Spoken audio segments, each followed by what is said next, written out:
हिवाळ्यामधल्या special पदार्थांपैकी एक म्हणजे बाजरीची भाकरी आणि खमंग चमचमीत असं वांग्याचं भरीत.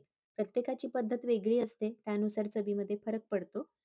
इथं जे वांग्याचं भरीत करतोय, त्यासाठी जांभळं किंवा हिरवं कोणतंही वांगं घेऊ शकता. मधोमध असं कट करून घ्यायचं, म्हणजे कीड किंवा आळी नाही याची खात्री करून घ्या. याला असे काप देऊन यामध्ये लसूण आणि हिरवी मिरची भरून कढईमध्ये 1 चमचाभर तेल सोडायचं आणि कढईमध्ये वांगे छान असे भाजून वाफवून घ्या. सगळीकडून असे साल करपट आणि काळपट होईपर्यंत भाजून घ्यायचं आणि वांगं छान मऊसूत झालं, की समजायचं वांगं भाजलं म्हणून. 5 ते 6 मिनिटामध्ये वांगं छान भाजलं जातं.